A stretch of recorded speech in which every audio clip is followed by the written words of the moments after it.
Deputy CM Pawan Kalyan convoy కు ప్రమాదం జరిగింది. కాన్వాయ్ లోని వాహనాలు ఒకదానితో ఒకటి ఢీకొన్నాయి. ప్రమాద సమయంలో కాన్వాయ్ లో పవన్ లేరు. డిప్యూటీ సీఎం ను పికప్ చేసుకోవడానికి వెళ్తుండగా ఈ ఘటన జరిగింది. దీనికి సంబంధించి పూర్తి డీటెయిల్స్ మా ప్రతినిధి రాజు అందిస్తారు. రాజు చెప్పండి, డిప్యూటీ సీఎం పవన్ కళ్యాణ్ కి సంబంధించి కాన్వాయ్ కి అయితే ప్రమాదం జరిగింది. ఒకదానికొకటి కార్లు ఢీకొన్నట్లుగా అయితే డీటెయిల్స్ అందుతున్నాయి. మరి దీనికి సంబంధించిన అప్డేట్స్ ఏంటి, అసలు ఎందుకు జరిగింది, ఎలా జరిగింది?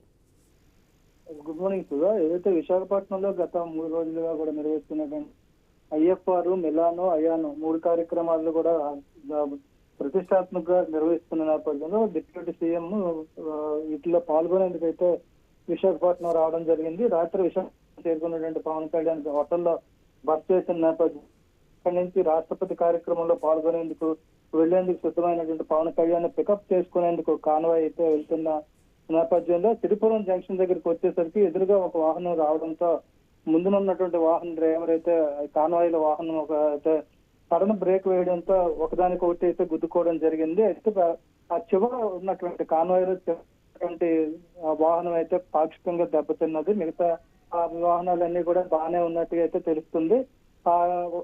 అంటే అనుకోకుండా ఆ కాన్వాయ్కి ఎదురుగా ఒక వాహనం అడ్డగా రావడంతో ముందున్నటువంటి డ్రైవర్ అయితే సడన్ బ్రేక్ వేయడం వల్ల ఈ ప్రమాదం జరిగింది. అయితే ఆ సమయంలో పవన్ కళ్యాణ్ లేకపోవడంతో పెద్ద ప్రమాదం తప్పింది. ప్రస్తుతానికైతే ఎలాంటి ఇబ్బంది లేకుండా తిరిగి ఆ వాహనాన్ని మార్చి కాన్వాయ్ని తిరిగి పవన్ కళ్యాణ్ బస్ చేసినటువంటి హోటల్ అయితే తీసుకెళ్లడం జరిగింది. ఇది కొంత ఇబ్బందిగా కలిగినప్పుడు కూడా పవన్ కళ్యాణ్ లేకపోవడంతో అంతా ఊపిరి పీల్చుకోవడం జరిగింది.